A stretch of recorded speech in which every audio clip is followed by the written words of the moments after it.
तो बच्चों, हम लोगों ने कल तरंग का चैप्टर स्टार्ट किया था और केवल तरंग के बारे में ये जानने की कोशिश की थी कि तरंग अल्टीमेटली चलती कैसे है। और मुख्य रूप से हमने ये बात बताई थी कि तरंग एक्चुअल में तरंग नहीं होती, तरंग केवल आकृति होती है। और केवल आकृति इसलिए दिखती है क्योंकि हर बिंदु पर वहाँ पर जो कण है वो दोलन कर रहा है। और दोलन किस में कर रहा है?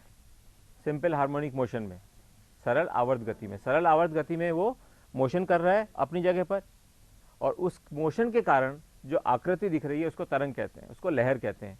अदरवाइज लहर कुछ भी नहीं होता, केवल एक शेप है जो कि चल रही है। इस बात तक हम लोगों ने पहुंचे थे। इसको मैं एक बार हल्का सा, क्योंकि अभी कुछ बच्चों ने बताया इसको दोबारा उनका इच्छा है जानने की, तो मैं केवल एक हल्का सा उसको बताऊंगा, इतना ज़्यादा उसमें टाइम नहीं लगाएंगे। हम लोगों ने कल ये देखा था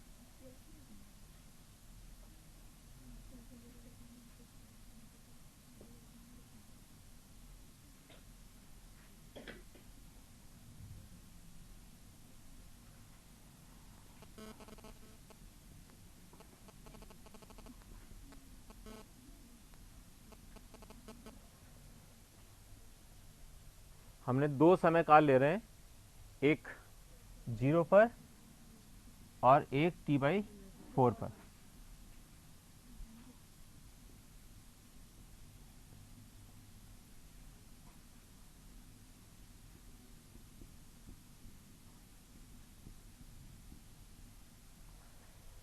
और इसके साथ साथ हमको ये भी पता चलना चाहिए, और पता हमेशा याद रखना चाहिए, जो हमने बेसिक सिद्धांत सीखा हुआ है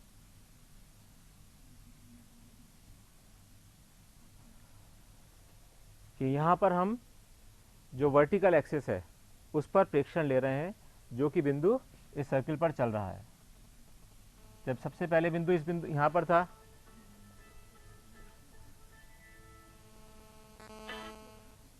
ये दोबारा इसलिए पढ़ा रहे हैं क्योंकि कल इन बच्चे चाहते थे।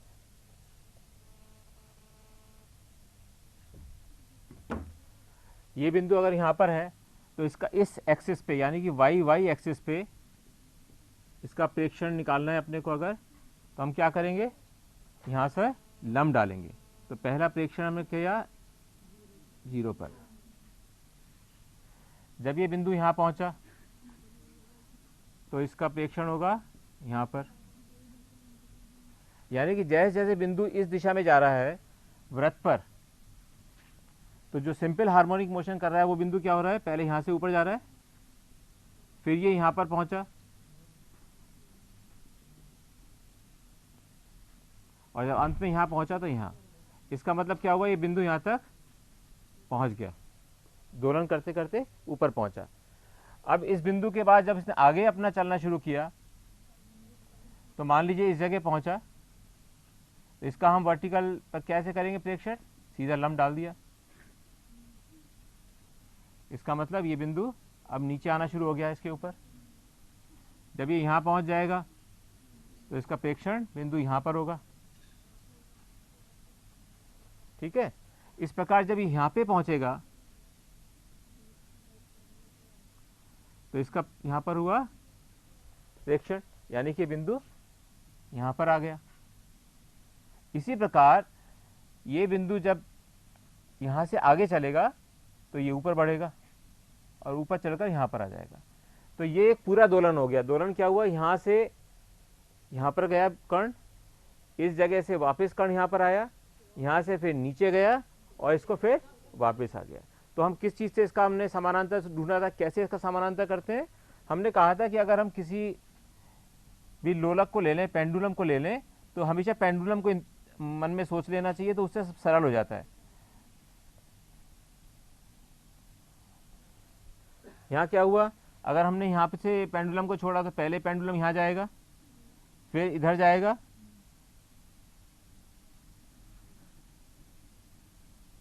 फिर वापस इधर, और फिर ये वापस इधर। तो इसका मतलब हुआ कि ये एक दोलन पूरा कर रहा है।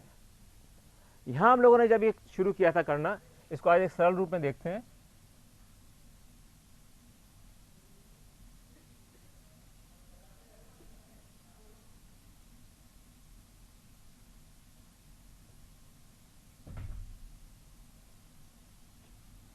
हमने ये देखा कि इस पूरी लंबाई पर जो x दूरी है वो यहाँ पर टोटल जो l है एक इस जगह तक मान लें इसको कि ये इसका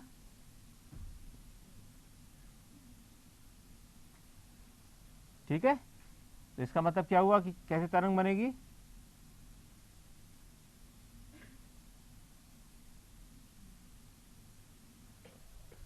ठीक है।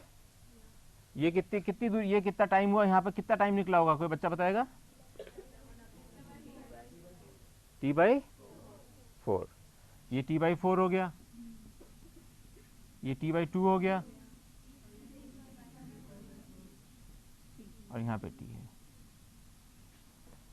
और अगर हम इसको देखना चाहें लैम्डा के रूप में तो क्या होगा, लैम्डा की जगह λ/4 हो जाएगा, ये λ/2 हो जाएगा, ये 3 λ/4 और लैम्डा होगा। ये चीज़ तो आपको बिल्कुल समझ में आ गई थी कल।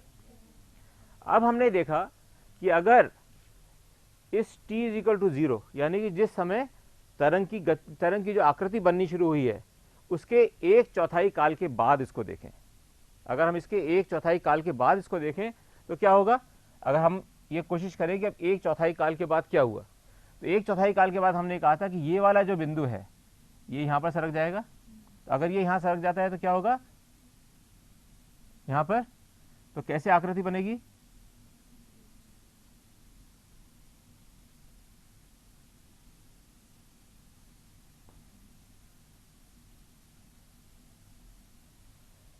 ठीक है। इसको समझने में कोई दिक्कत? और ये क्या है हमारा आयाम,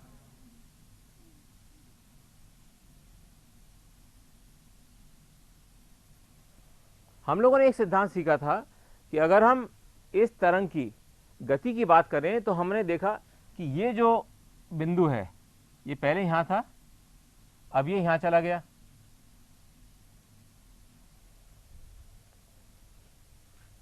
यानी कि ये बिंदु जिसने जहां पर अपना दोलन कर रहा था अब उसके पास वाला बिंदु वैसे दोलन कर रहा है, इसलिए हमको ऐसा लग रहा है कि ये शेप आगे बढ़ रही है। अदरवाइज यहां पे क्या हो रहा है, यहां पे बिल्कुल सेम चीज हो रही है। अगर हम इसको लाइन खींचें तो यहां पर भी जिस प्रकार यहां दोलन हो रहा है, यानी कि जिस प्रकार ये बिंदु ऊपर नीचे जा रहा है यहां पर, वही बिंदु यहां पर यानी कि इस बिंदु का विस्थापन इस वाली लाइन पे हो रहा है और इस वाले बिंदु का विस्थापन इस लाइन पे हो रहा है। अब ये बिंदु यहां पहुंच गया है, ये नहीं पहुंचा है यहां पर, ये वाला जो दोलन यहां पे जो कण जो दोलन कर रहा है वो इस समय यहां पर है और उस समय ये वाला कहां पर चला गया, वो नीचे चला गया।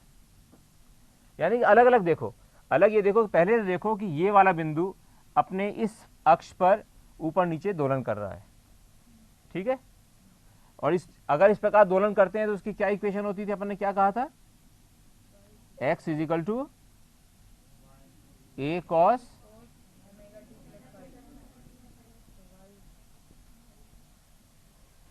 दोलन, ठीक है। लेकिन क्योंकि यहां पे हम वर्टिकल एक्सिस पे दोलन ले रहे हैं तो हमने इसको कैसे लिखा था, यस, ये दोलन की बात कर रहे हैं केवल अपन अभी। इसमें किसी को शंका है कि ये साइन क्यों आ गया, क्योंकि y एक्सिस पे ले रहे हैं। तो अगर हम किसी बिंदु का भी लेंगे यहां पर, अगर हम इसको जोड़ दें तो अगर ये मान लीजिए एंगल ωt + φ है तो ये एंगल कितना होगा 90 - ωt + φ। तो अगर हम कॉस निकालेंगे इसका तो साइन हो जाएगा। तो जब हम वर्टिकल पे ले रहे हैं तो हम इसका साइन लेंगे और जब हॉरिजॉन्टल एक्सिस पे ले रहे थे तो इसका कॉस लेंगे। ये मूल बिंदु अपन ने कल सीखे थे। अब इसी बिंदु को आगे बढ़ाते हुए हम ये कह सकते हैं कि जब एक दोलन यहां से यहां पूरा होगा ऊपर नीचे, यानी कि जब यहां से ये बिंदु ऊपर गया उसके बाद वापस मूल बिंदु पर आया, फिर अधिकतम आयाम पे गया और फिर वापस आया, तो इतनी देरी में क्या हुआ, यहां पर ये बिंदु यहां पहुंच गया। समझ में आया? क्योंकि हमने जैसे ही यहां पर पूरा किया एक दोलन, यानी एक तरंग दैर्ध्य के बराबर हम दूरी चल गए। जब हमने एक दोलन किया तो 2πr चलते हैं यहां पर, और वो एक तरंग दैर्ध्य के बराबर होता है एक दोलन काल। तो एक दोलन काल जो कि तरंग दैर्ध्य के बराबर है, इसका मतलब जो बिंदु इधर दोलन कर रहा है उतनी ही देर में यहां पर एक तरंग दैर्ध्य बन रहा है। तो ये क्या सिद्धांत इसके अंदर निकला?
ये बहुत इंपॉर्टेंट चीज है।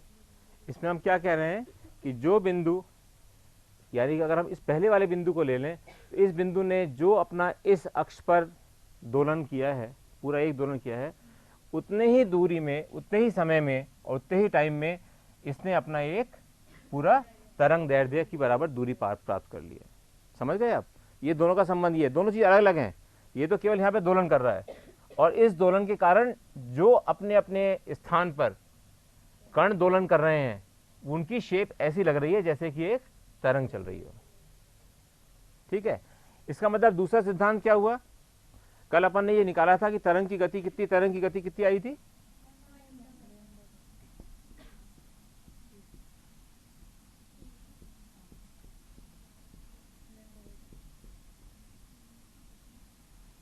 लैम्डा दूरी, यानी एक तरंग दैर्ध्य की दूरी कितने में पूरी करी? एक दोलन काल में। किसके दोलन काल में? इस बिंदु के दोलन काल में। ठीक है, जो बिंदु दोलन कर रहा है, जितने में पूरा दोलन कर रहा है उतने में इसका एक तरंग दैर्ध्य बन रहा है। ये याद रखना है बस का, कि जो ये दोलन कर रहा है उसके समरूप यहां पर एक तरंग दैर्ध्य बन रहा है। ठीक है, तो अब हम क्या कहने की कोशिश कर रहे हैं कि हमने कहा कि अगर यहां पर ये हम इस दोनों चित्रों को मिलाकर देखें या अलग अलग इसको भी देखने की कोशिश करें तो हमें यह पता चलेगा कि तरंग की गति है लैम्डा बाई टी। तो अगर हम t इज इक्वल टू 0 पे देख रहे हैं तो भी लैम्डा बाई टी होगी। t is equal to T by 4 पे देख रहे हैं, ठीक है ना, क्योंकि उसका काल तो बराबर रहेगा, दोलन काल। इसका मतलब यह हुआ कि तरंग की गति, एक जब हम केस देख रहे हैं तो उसमें तरंग की गति हमेशा समान रहेगी, चाहे हम उसको t बाई 2 बार देखें, t इज इक्वल टू अगर t बाई 2 पर देखें तो भी क्या होगा? लैम्डा बाई टी रहेगी। क्यों? क्योंकि इस पूरे शेप को बनने में हर बार, चाहे वो यहां से आप काउंट कर लो, चाहे आप यहां से इधर का काउंट कर लो, उतना ही समय लगेगा जितना कि एक दोलन को करने में लग रहा है। इसका मतलब जब हमको पता है कि लैम्डा भी बिल्कुल सेम है, तरंग दैर्ध्य उसका वही समान है, और टी दोलन कर रहा है, दोलन, अब सब गति एक ही गति से दोलन कर रहे हैं, इसका मतलब यह हुआ कि तरंग की गति तो हमेशा समान रहती है।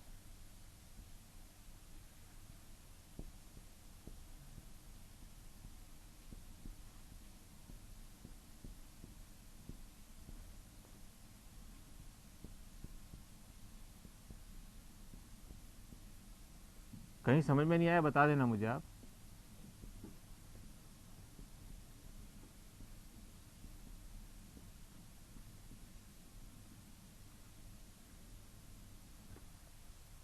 अब परंतु क्या कहना चाहते हैं हम? हमें कह रहे हैं तरंग की गति तो समान रहती है, लेकिन क्या इसमें ऐसी चीज है जिसकी गति बदल रही होगी, बताइए। ऐसा क्या हो रहा है इस प्रक्रिया में जिसमें कि गति बदल रही है, यानी कि जो दोलन कर रहा है, जो बिंदु दोलन कर रहा है उसकी गति क्यों परिवर्तित होती है? क्योंकि हमको पता है कि जब x is equal to a cos omega t plus five था तो गति क्या थी, d x by d t is equal to minus a sine omega t plus five, और क्या आएगा, ठीक है। यहां पर जितना भी समय चेंज होता जाएगा, टी ऊपर लिख देते हैं इसका,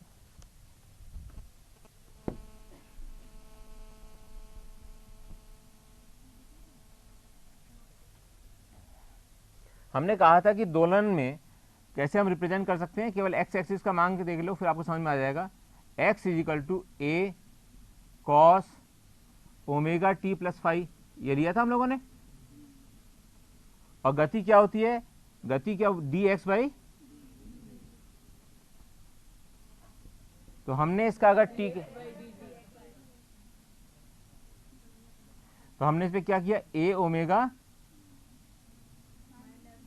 साइन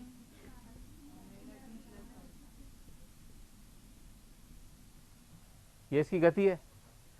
इस गति के इक्वेशन में अगर आप देखोगे तो जब भी आप t की वैल्यू चेंज करते जाओगे, अगर हम टी बाई टी 4 लिखेंगे, टी बाई 8 लिखेंगे, तो हर बार गति अलग अलग आएगी। लिख के देखें, दोबारा लिख के देख लेते हैं।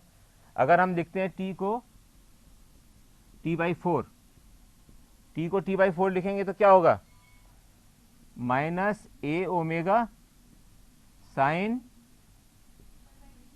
2 pi by t into t by 4 plus 5, क्या हुआ, पाई बाई 2। साइन पाई बाई 2 कितना होता है, साइन 90 इज इक्वल टू 1, तो इसकी क्या वैल्यू हो गई गति की, ए ओमेगा, ठीक है। अब अगर हम देखें t is equal to T by 8, ठीक है। अब हम t is equal to T by 8 रख के देखते हैं।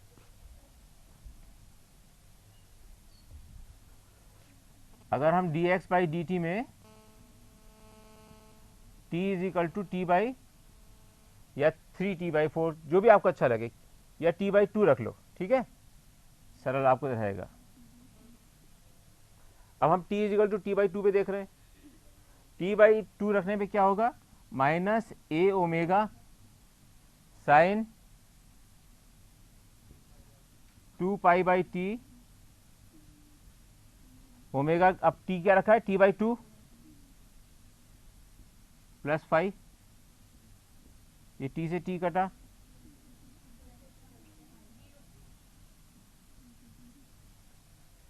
साइन 180 क्या होता है,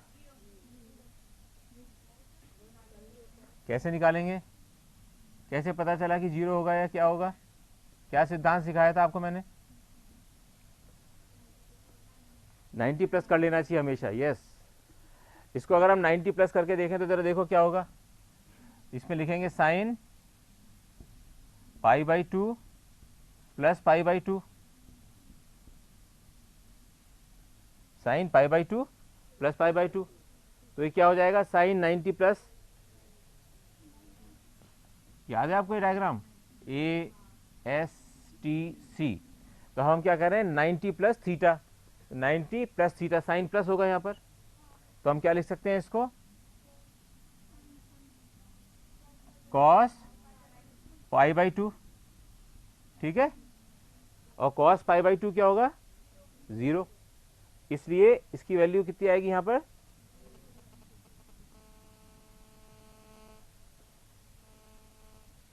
जीरो आ गई। तब याद है आपको क्या हुआ, इसका मतलब अगर एक पेंडुलम दोलन कर रहा था तो क्या हुआ, कहां पे पहुंचा, अधिकतम दूरी पर, जब जाके उसकी वेलोसिटी वहां पर 0 हो जाती है। याद है आपको, अपन इसको तो बार बार अपन करते ही हैं, ये इसलिए मैं कहता बार बार इसलिए बनाता हूं जिससे आपको हमेशा याद रहे कि कहां होती है गति 0, यहां पर। और यहां गति अधिकतम होती है।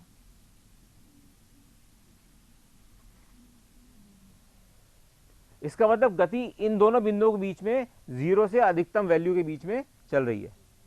ठीक है, तो इसका हम ये यहां इसका निष्कर्ष निकाल के क्या लिख सकते हैं कि तरंग की गति तो समान रहती है, वो तो हर t इक्वल टू t/2 लिया, t/4 लिया, कुछ भी लो, हमेशा λ/t आएगी। ठीक है, क्योंकि तरंग दैर्ध्य बराबर है। तरंग की गति है क्या है, λ/t। लैम्डा तरंग दैर्ध्य है, तरंग दैर्ध्य ये रहा, ये तो हमेशा समान रहेगा। और t इसका दोलन काल है, दोलन काल समान रहेगा, क्योंकि उतनी दोलन हमेशा उसी समय में वो दोलन पूरा कर रहा है। ठीक है, तो यहां हम लिख सकते हैं कि तरंग की गति तो समान रहती है, परंतु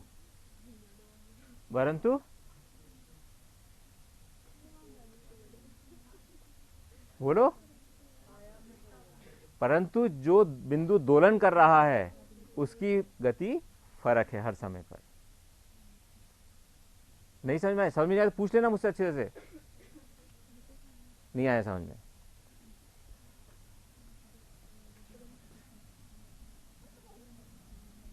कोई दिक्कत नहीं, आप आराम से बिल्कुल 2-3 बार, जितनी बार समझ में नहीं आए पूछो हमेशा।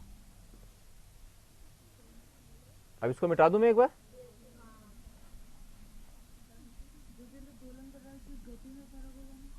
दोलन क्यों फर्क हो रहा है? क्योंकि वो सरल आवर्त गति कर रहा है।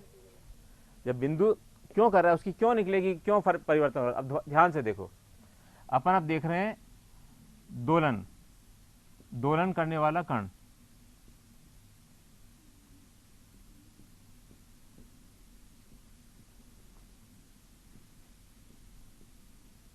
ठीक है, हमने ये देखा था कि दोलन वाला कण क्या होता है,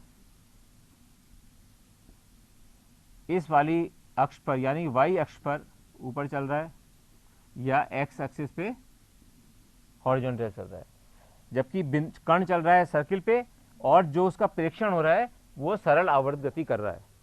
ये हम लोगों ने सीख लिया था। इसकी इक्वेशन हम लोगों ने ये लिखी, x is equal to a sign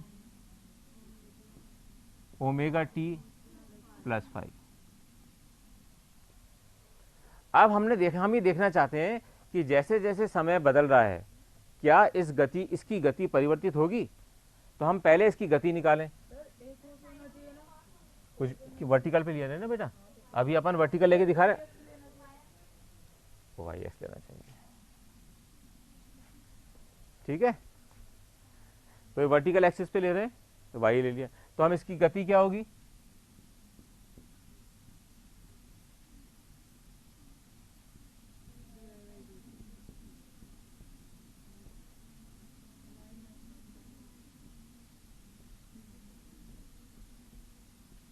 वो कॉस से लिया था तो माइनस आ जाएगा क्योंकि वो हॉरिजॉन्टल एक्सिस पे होगा, अपन वर्टिकल एक्सिस पे लेके देख रहे हैं।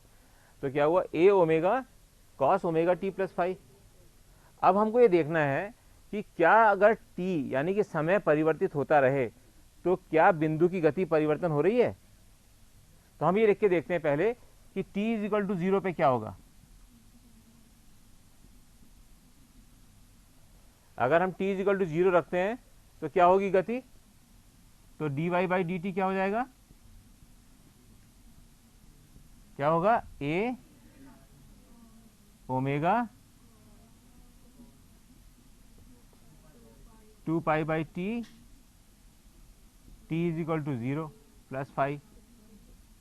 अगर हम 5 को एक समय के लिए मान के चलें कि ये एग्जिस्ट नहीं कर रहा, यानी कि शुरू से ही स्टार्ट कर रहे हैं सारे बिंदु, तो इसको 0 ले लें, तो क्या होगा, ये a cos,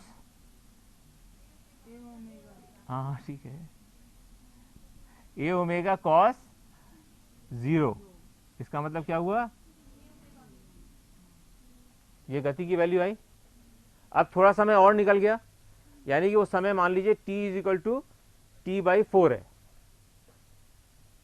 t is equal to t/4, यानी कि अगर हम t कहें कि समय कितना निकल गया, जितना दोलन काल है उसका 1/4 समय निकल गया। अब गति कितनी होगी उस दोलन की, ठीक है ना, ये निकालना है अपने को। तो अगर हम लिखें t is equal to t/4,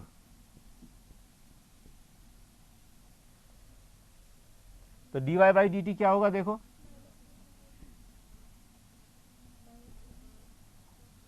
minus A omega sign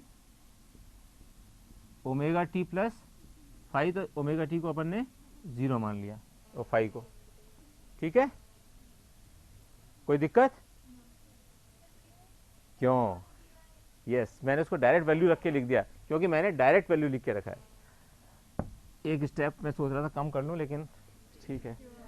so d y by d t, ठीक है, तो d y by d t हमारा क्या था? A omega cos 2 pi by t into t by 4।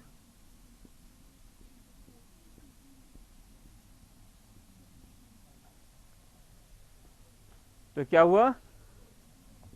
A omega cos pi by 2 यानी कि 0, यानी कि क्या हो गया इसका? गति क्या हुई उसकी? 0। इसका मतलब t इक्वल टू 0 पे उसकी गति थी ए ओमेगा, वो गति टी बाई 4 पर हो गई 0। इस प्रकार हम 3t बाई 4 पे निकालेंगे, दूसरी गति आएगी, फिर हम t पे निकालेंगे, फिर दूसरी गति आएगी, और उसके बाद फिर गति सेम आने लग जाएगी क्योंकि वो पूरी साइकिल दोबारा चलने लग जाएगा, ठीक है। इसका मतलब ये हुआ कि तरंग की गति, अच्छा तरंग की गति क्यों परिवर्तन नहीं हो रही थी? हमने क्या कहा तरंग की गति के लिए? तरंग मतलब तरंग की शेप की गति। तरंग की गति हम लोगों ने कहा था कि लैम्डा दूरी, यानी कि लैम्डा दूरी वो टी काल में पूरे कर रहा है, तो इसकी गति क्या हुई?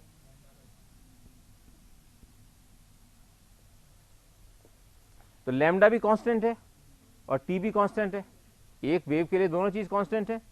तो अब आप किसी भी टी पे देख लो, टी इक्वल टू 0 रखो तो कुछ फर्क नहीं पड़ेगा क्योंकि उसका टी तो वही रहेगा। अगर हम अब हम यहां पे देखें टी इक्वल टू 0 पे क्या होगा? अगर टी इक्वल टू 0 है तो क्या होगा?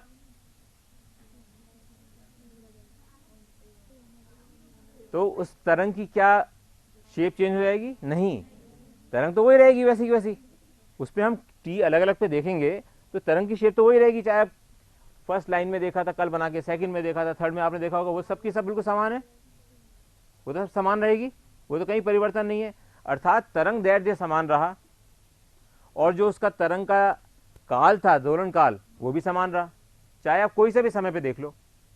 बिंदु आगे सरक रहा है क्योंकि तरंग गति कर रही है और जो कि अलग अलग समय पर परिवर्तित हो रही है, लेकिन जो बिंदु दोलन कर रहा है अपनी जगह पर, उसका तरंग दैर्ध्य जिसके कारण पैदा हो रहा है वो सेम है और उसका दोलन काल हमेशा सेम रहेगा। क्यों? क्योंकि ये डिपेंड कर रही है गति केवल लैम्डा और टी पर, और लैम्डा भी समान है और टी भी समान है। इसका मतलब ये हुआ कि तरंग की गति हमेशा लैम्डा बाई टी यानी कि कांस्टेंट वैल्यू होगी, जो भी वैल्यू होगी वो टी के साथ परिवर्तित नहीं हो रही है।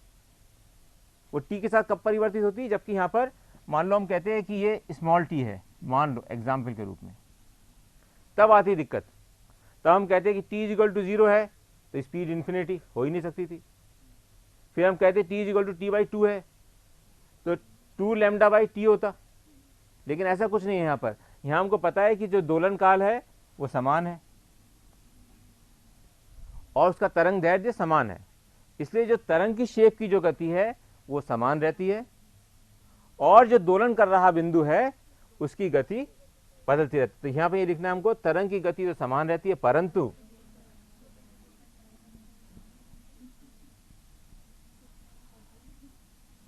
दोलन कर रहे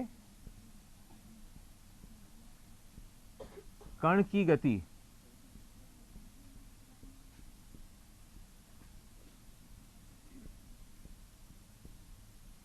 समय के साथ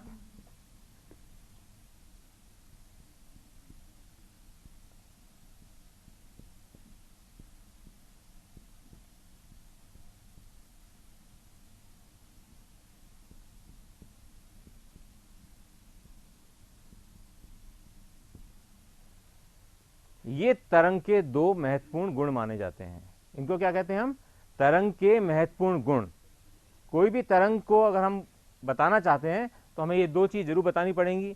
बिंदु के दोलन पूर्ण करने में जितना समय लगता है उतने ही समय में तरंग की आकृति एक तरंग दैर्ध्य के बराबर दूरी तय कर लेती है, ठीक है।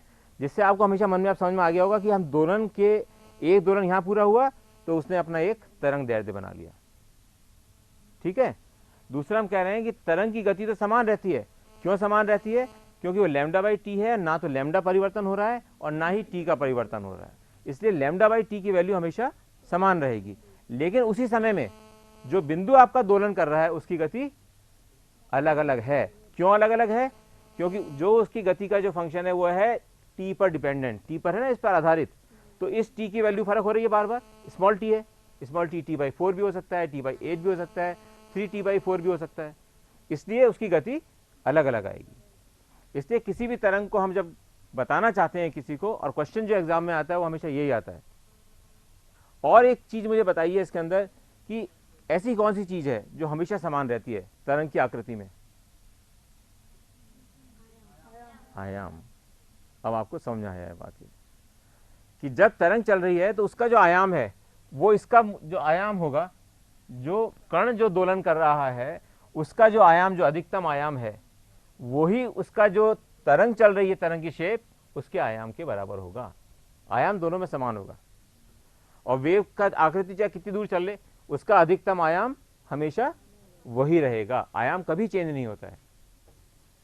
आयाम का मतलब जो अधिकतम आयाम है वो उस बिंदु पर कभी भी चेंज नहीं होगा। अब अपना कल वाला चित्र उठा के देखो। अब कल वाले चित्र में आप देखिए, कोई सा बिंदु देख लो, उस बिंदु पर जो आयाम है, कोई सा एक बिंदु आप निकाल लो, उस बिंदु पर जो अधिकतम आयाम है वो हमेशा सेम रहेगा। अगर उसका आयाम अपन ने ए लिया था तो पूरे समय आयाम ए ही रहेगा उस तरंग का। अधिकतम आयाम हमेशा ए ही रहेगा, चाहे आप कितने भी समय के पश्चात देख लो, चाहे टी बाई 2 पे देख लो, चाहे टी बाई 4 पे देख लो, चाहे टी पे देख लो। समझ में आए? तो इसका हम क्या कह सकते हैं? तीसरा बिंदु क्या लिख सकते हैं?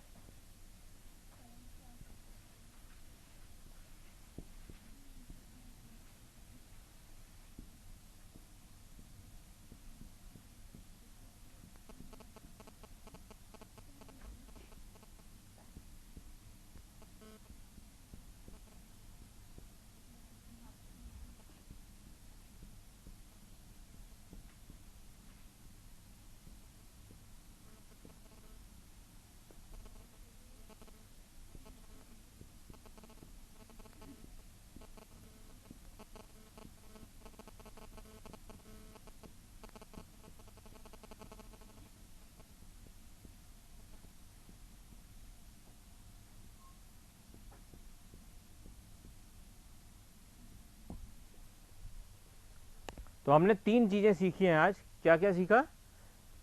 बिंदु का दोलन पूर्ण करने में जितना समय लगता है उतना ही तरंग को एक अपना तरंग दैर्ध्य पूरा करने में समय लगता है। दूसरा हमने सीखा कि तरंग की गति तो समान रहती है, परंतु दोलन कर रहे कण की गति समय के साथ परिवर्तित होती रहती है। और तीसरा हमने सीखा कि तरंग की आकृति का आयाम व दोलन कर रहे कण का आयाम समान रहता है प्रत्येक बिंदु पर। प्रत्येक बिंदु पर समान रहेगा। मान लीजिए वो बिंदु, चाहे वो बिंदु यहाँ है, चाहे वो यहाँ है, और यहाँ पर भी है, तो यहाँ पर क्या होगा, जब थोड़ा समय बीत जाएगा तो वो अपने मैक्सिमम पॉइंट पे पहुंच जाएगा, अधिकतम पे। तो बिंदु, उसका जो अधिकतम आयाम है वो हमेशा समान रहेगा एक बिंदु पर। समय के साथ साथ वो कम ज़्यादा हो सकता है, लेकिन आयाम जो अधिकतम है वो हमेशा समान रहेगा।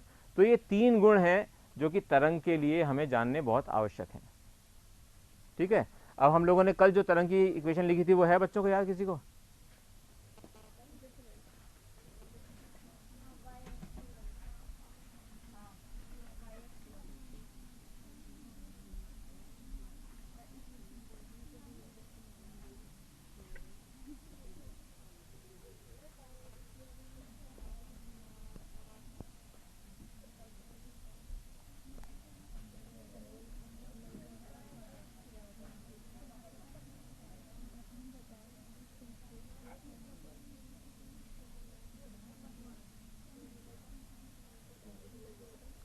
हम लोगों ने कल इक्वेशन लिखी थी तरंग की।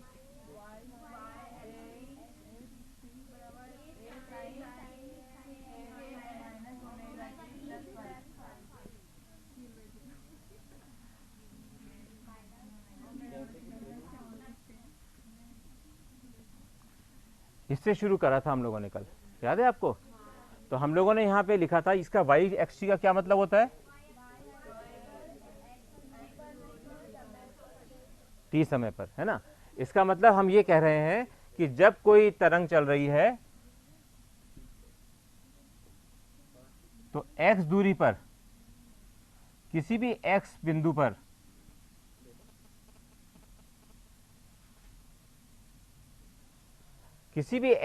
पर टी समय पर, टी समय मतलब टी इज इक्वल टू 0 भी हो सकता है, T is equal to T by 8 भी हो सकता है, T is equal to T by 4 भी हो सकता है। किसी भी समय पर मान लीजिए हम ये कह रहे हैं कि यहाँ पे टी इज इक्वल टू 0 पे यह स्थिति है, टी इज इक्वल टू 0 पे, और मैं देखना चाह रहा हूं कि x is equal to lambda by 2 पर, ठीक है। तो हम क्या लिखेंगे इसको, y एक्स को क्या लिख सकते हैं, y लैम्डा बाई 2 0। ये बात समझ में आ गई। ये तो कल हम लोगों ने इस पर काफी मेहनत करने की कोशिश की थी, ये बिंदु समझ में आना चाहिए। इसका मतलब ये हुआ कि हमारा y एक्सिस पे, यानी कि इस पार्टिकल का जो भी विस्थापन है, ये भी x हो सकता है, ये भी x ले सकते हैं आप, इस पे भी निकाल सकते हैं। यानी कि किसी भी बिंदु पर, तरंग की आकृति के किसी भी बिंदु पर अगर हम उसका वर्टिकल विस्थापन निकालना चाहते हैं तो हमें इसको हम इस तरह लिखकर और इस इक्वेशन को यूज करेंगे। अब इसको सिखाऊंगा मैं पूरा कैसे, इसका यूज कैसे होता है। अभी तो केवल ये बिंदु क्लियर हो जाए कि हम क्या कर रहे हैं कि इतनी दूरी पर, x की इतनी दूरी पर कितना उसका विस्थापन होगा।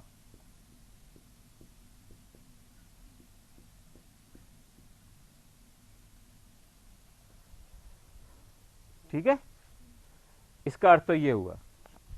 अब हम देखें कि आगे और चीजें क्या क्या है इसके अंदर।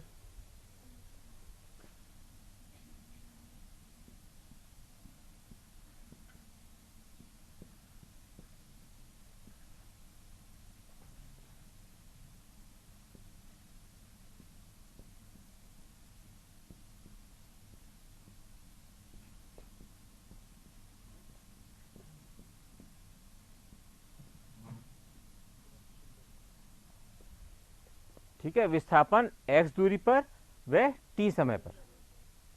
अब a क्या है,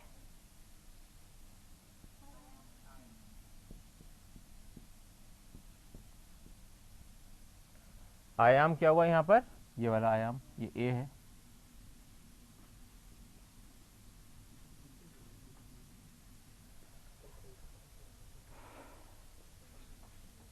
अब k क्या है,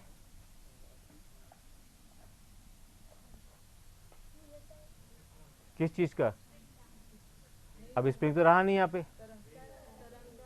इसका मतलब जिस तरह तरंग बढ़ रही है, जैसे स्प्रिंग बढ़ता था दबकर, यहाँ पे तरंग दब के फिर आगे बढ़ेगी।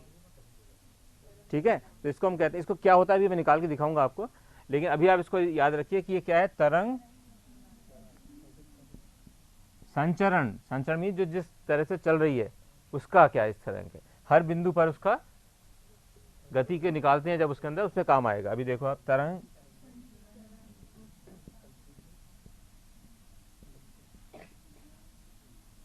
चाहे स्थिरांक लिख दो चाहे नियतांक लिख दो,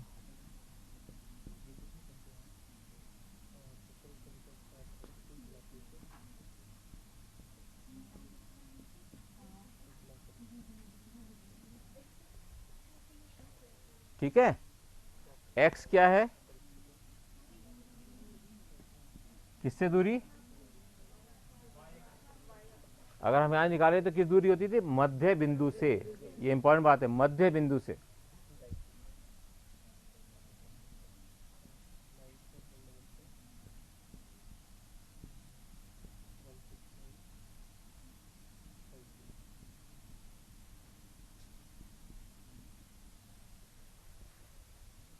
किसकी दूरी,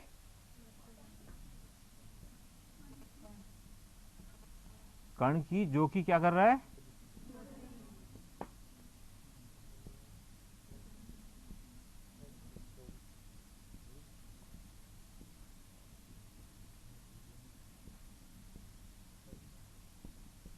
दोबारा देखो क्या कर रहे हैं हम, इस बिंदु पर ये दोलन कर रहा है, यहाँ पर इस बिंदु पर यहाँ पर दोलन कर रहा था, लेकिन ये जीरो स्थिति में आ गया। जीरो स्थिति में कब आता है, जीरो विस्थापन कब होता है, जबकि यहाँ देखो, जब या तो नहीं मूल बिंदु से तो इसका इतना है, लेकिन वर्टिकल में देखेंगे तो मूल बिंदु पर इसका विस्थापन जीरो है। यहाँ समझो, इस चित्र से देखने की कोशिश करो। अपन ने यहाँ पे लिखा कण का जो कि दोलन जो कर रहा है। अब ये कण जो यहाँ पर इस जगह है, ये वाला पॉइंट, तो ये क्या कैसे दोलन करेगा, इसमें करता रहेगा। तो इस समय यहाँ पहुंचा हुआ है, जबकि जीरो विस्थापन है। अगर हम यहाँ देखें तो जीरो विस्थापन कहाँ हो रहा है, वर्टिकल एक्सिस पे, जबकि पॉइंट यहाँ पर है या यहाँ पर है। बताओ कौन से में विस्थापन क्या है, विस्थापन इस जगह से दूरी को नापेंगे वो विस्थापन होगा। तो इस जगह से दूरी जीरो कब होगी, क्यों, अगर हम यहाँ पे देखेंगे तो ये दूरी इस जगह से तो इतनी दूरी हो गई ए के बराबर। यस, ये यहां पर जब आएगा तब वर्टिकल एक्सिस पे इसकी दूरी जीरो है।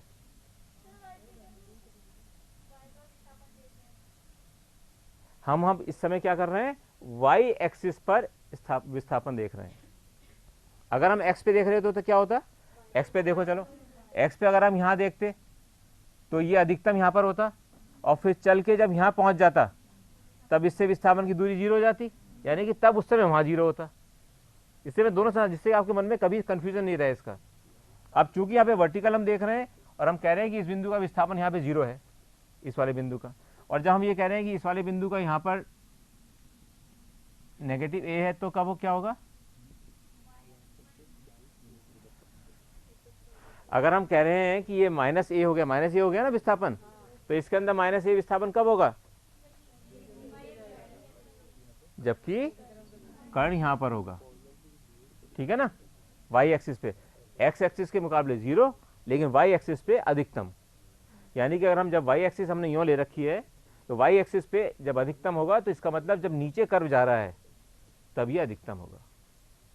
इन दोनों का संबंध स्थापित करना बहुत जरूरी है। आपको ये बार बार मैं इसलिए दोहरा रहा हूं कि ये संबंध दोनों अगर स्थापित हो जाएंगे ना आपको मन में सच्चे तरीके से, ये हो क्या रहा है कि यहां से जब बिंदु इस पर दोलन कर रहा है तो ये बिंदु हर बिंदु दोलन कर रहा है, यहाँ पे भी एक बिंदु दोलन कर रहा है, यहाँ पे भी एक बिंदु दोलन कर रहा है, हर बिंदु पर दोलन हो रहे हैं,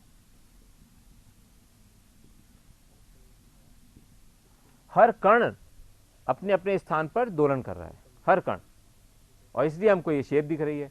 और इस कण के जो दोलन हो रहे हैं उसके अंदर केवल इस सर्किल को फॉलो कर रहा है, ठीक है। अगर इसको हम और भी एक सरल चीज में करके देखें,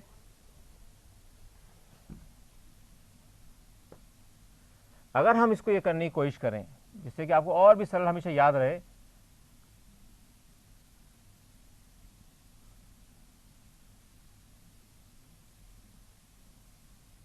आपने मान लीजिए ये सर्किल यहां बनाया,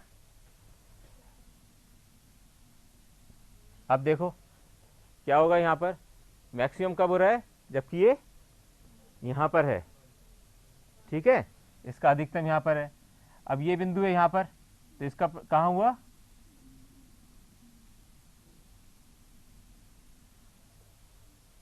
ठीक है। तो हम इसको सीधे भी जोड़ के इससे देख सकते हैं, इससे कि हमारे को मन में बैठा रहे। हमारा मूल उद्देश्य क्या है कि जो दोलन कर रहा है पार्टिकल, उसके कारण जो शेप बन रही है उसका अध्ययन करना चाहते हैं। तो हमने कहा कि जितने में ये एक पूरा चक्कर लगाएगा उतने में उसका एक तरंग दैर्ध्य बन जाएगा। इसका मतलब ये हुआ कि जितना समय इसको पूरा सर्किल करने में लग रहा है उतना ही समय इसको एक तरंग दैर्ध्य दूरी पूरी करने में लग रहा है। इस बिंदु तक कोई परेशानी। फिर ओमेगा क्या है, कोणीय गति। ये क्या होती है और ये क्यों होती है 2π/t, क्योंकि यहां पर पूरा घूमने के अंदर 2π एंगल कवर किया और t समय में, तो दूरी कितनी हुई 2π और t, ठीक है ना। तो कोणीय गति 2π कोण का जो दूरी करी उसने वो t समय में की, इससे 2π/t हो गया इसकी गति। इसमें कोई किसी के मन में कोई कंफ्यूजन हो तो बताओ, किसी के मन में, ठीक है। अब रहा t, समय जिस पर कि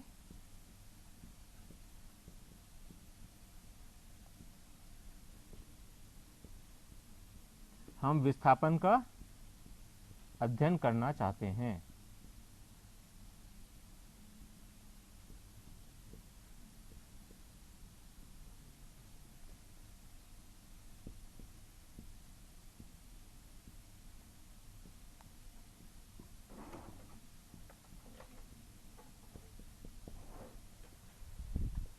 समझ में आई बात? और फाई क्या है? कौन सा कला कोण? प्रारंभिक कला कोण।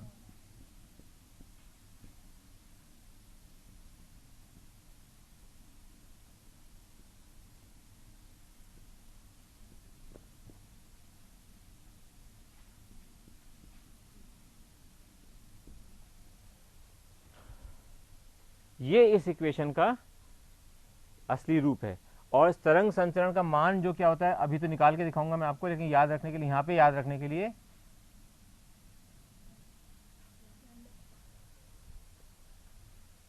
ये होगा 2 पाई बाई लैम्डा। अब इस स्थान पे एक चीज अपने को और भी आने की जरूरत है। यहाँ पे x पे अलग अलग अलग अलग दूरी पे सरकते जा रहे हैं, ठीक है। तो हम ये क्या कह सकते हैं कि लैम्डा दूरी के लिए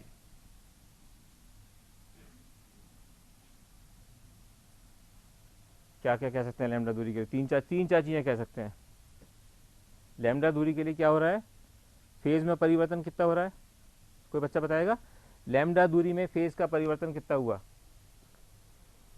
यानी कि अगर हम एक पूरा चक्कर काट लिया पार्टिकल ने, या एक पूरे आकृति पूरी कर ली, तरंग दैर्ध्य पूरा कर लिया,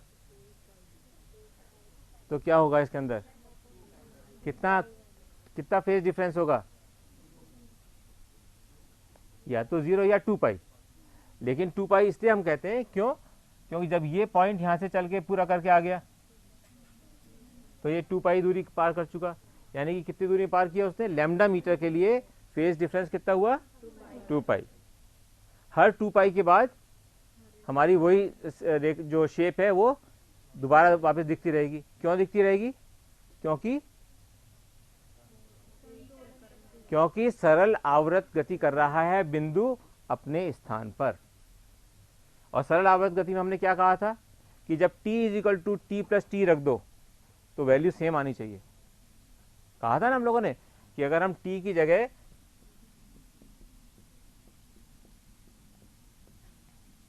तो अगर उस फंक्शन का मान समान आता है तो वो सरल आवर्त गति कर रहा होता है। ठीक है, याद है बिंदु? ये पहले पहले दिन हम लोगों ने पढ़ा था।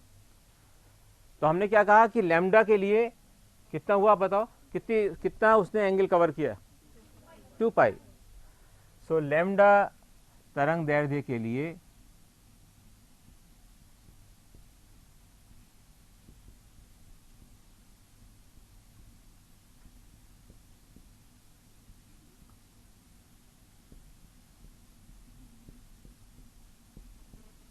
फेज अंतर कितना हुआ? 2 पाई। ठीक है। और हम कहें कि एक, यानी कि अगर केवल यूनिट कर दें इसको, एक तरंग दैर्ध्य के लिए कितना फेज होगा?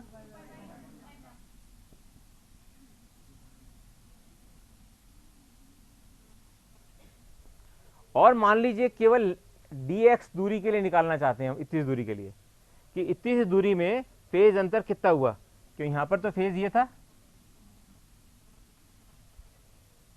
यानी इतनी दूरी में अब ये निकालना चाह रहे हैं कि इतनी दूरी में फेज कितना होगा। तो यानी कि dx दूरी में, मान लो ये dx दूरी है, बहुत कम डिस्टेंस है,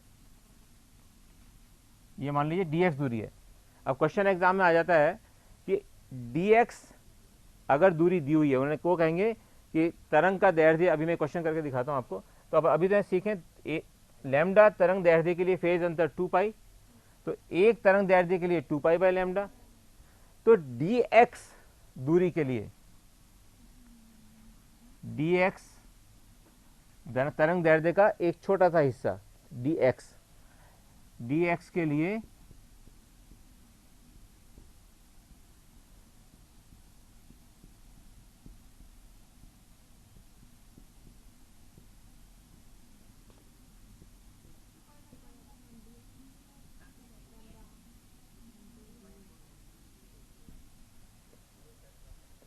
और इस डी एक्स को क्या कह सकते हैं, आप सोच के बताओ।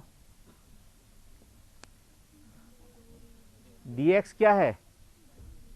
डी एक्स कोई से भी दो बिंदुओं के बीच की दूरी, कोई से भी दो बिंदु, यानी कि इसके और इसके बीच में हो सकती है, इसके और इसके बीच में हो सकती है, इसके और इसके बीच में हो सकती है, तो इनको कहते हैं हम पथ अंतर।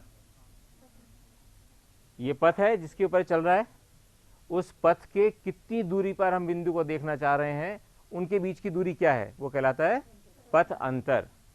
ठीक है, तो हम इसको कह सकते हैं कि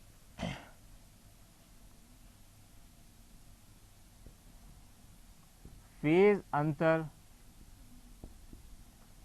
is equal to 2 pi by lambda into पथ अंतर।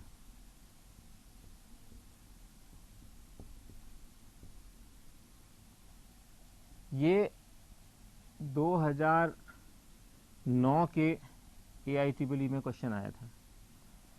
ये किताब में नहीं मिलेगा आपको कहीं, किताब में किसी भी जगह नहीं दिया हुआ इन्होंने, लेकिन हमें ये याद रखना, हमने अपने इस हिसाब से निकाल लिया कि फेज अंतर 2 पाई बाई लैम्डा पथ अंतर के बराबर है। तो उसमें उन्होंने क्वेश्चन ये पूछा था कि अगर पथ अंतर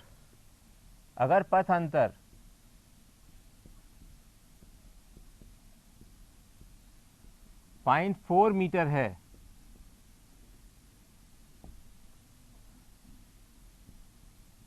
तो फेज अंतर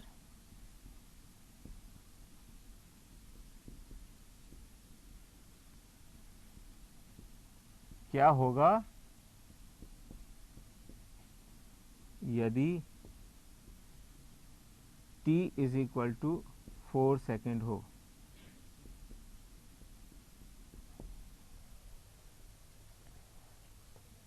अब t is equal to 4 second का क्या मतलब हुआ? लैम्डा क्या हुआ? लैम्डा की क्या होता है? Lambda is equal to 1 by, सब ये मत भूलो, ध्यान देखो कॉपी में, लैम्डा क्या होता है? नो, t/4 नहीं, वो तो अपन कोई भी चीज हो सकती है, t/4 है 1/t। क्यों? अपन ने कैसे देखा था लैम्डा, कि अपन ने कहा था कि एक t काल में, t के अंदर एक तरंग को पूरा करता है तरंग दैर्ध्य को, इसलिए एक कितना करेगा? 1/t में। ठीक है, तो हमको दिया हुआ है t is equal to 4 second, तो लैम्डा क्या हो गया? तो 1 by lambda is equal to 4, 1 by lambda is equal to 4, तो इसको क्या लिख सकते हैं? 8 पाई तो ये हो गया, इंटू पथ अंतर 0.4 मीटर, तो क्या हो गया? 3.2 पाई। यानी कि अगर कोई दो बिंदु 0.4 मीटर पे स्थित थे एक दूसरे से, अगर ये दो बिंदु 0.4 मीटर पे स्थित थे, तो दोनों के बीच में फेज अंतर क्या होगा? ये अगर यहाँ पहुंच रहा है और ये यहाँ पहुंच रहा है, तो इसका फेज तो ये हुआ और इस बिंदु का फेज हुआ यहाँ पर ये, तो इन दोनों के बीच की दूरी जो है वो फेज अंतर है। कितना सरल है इसको निकालने का। नहीं आए तो पूछ लेना, इसको 2 बार 3 बार जितनी बार पूछ लेना, क्योंकि ये चैप्टर अच्छा आना जरूरी है अपने को।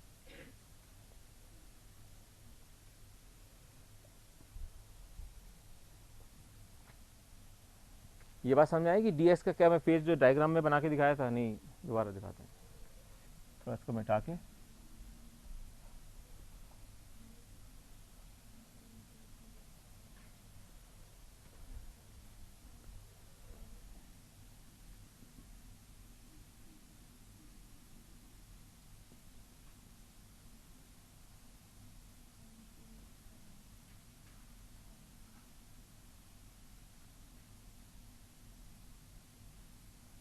शेप के बन जाना, ऐसे बन जाते हैं।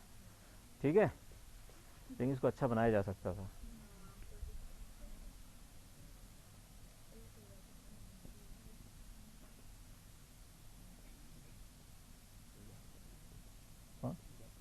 क्या टाइम हो गया?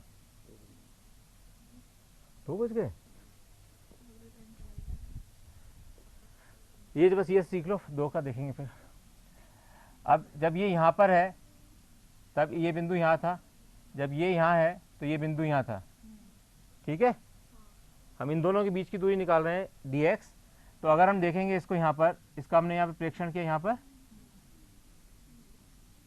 तो इसका फेज एंगल क्या हुआ, जब वर्टिकल से ले रहे हैं तो ये वाला एंगल हो गया, ठीक है, और इस बिंदु का लेंगे तो क्या होगा 0, ठीक है ना। तो इन दोनों के बीच में फेज अंतर कितना हुआ, इन दो पॉइंटों के बीच में ओमेगा टी, फेज अंतर कितना हो गया, इसका 0 है, इसका ओमेगा टी है, तो 0 ओमेगा टी हो गया इन दोनों बीच में। यानी कि हम किसी भी बिंदु को इस पर प्रेक्षित कर दें अगर वर्टिकल एक्सिस पे, तो आप इमीडिएटली आपको पता चल सकता है कि फेज में अंतर क्यों हो रहा है। जैसे इसको बनाओगे, इसके ऊपर एक बार लाइन खींच के देख लो फटाफट, तो आपको एकदम पता जाएगा हाँ इसका फेज फर्क हो रहा है। ये दोनों दो जब हम आगे बढ़ेंगे तो पता जाएगा दो तरंगों का फेज दोनों में परिवर्तित है। तो इस डायग्राम को हमेशा तरंग की जो आकृति है उसके डायग्राम के साथ देखना जरूरी है, क्योंकि तरंग कुछ भी नहीं होता, तरंग केवल इस बिंदु के इस वर्टिकल एक्सिस पर ऊपर नीचे मूवमेंट होने के कारण प्रत्येक बिंदु पर जो शेप दिख रही है वो तरंग है। ठीक है, कल अपन इस इक्वेशन से आगे चलेंगे। कहीं समझने में कोई दिक्कत आ रही तो बता दो मेरे को, कुछ आप चेंज चाहते हो पढ़ाने की स्टाइल में कुछ?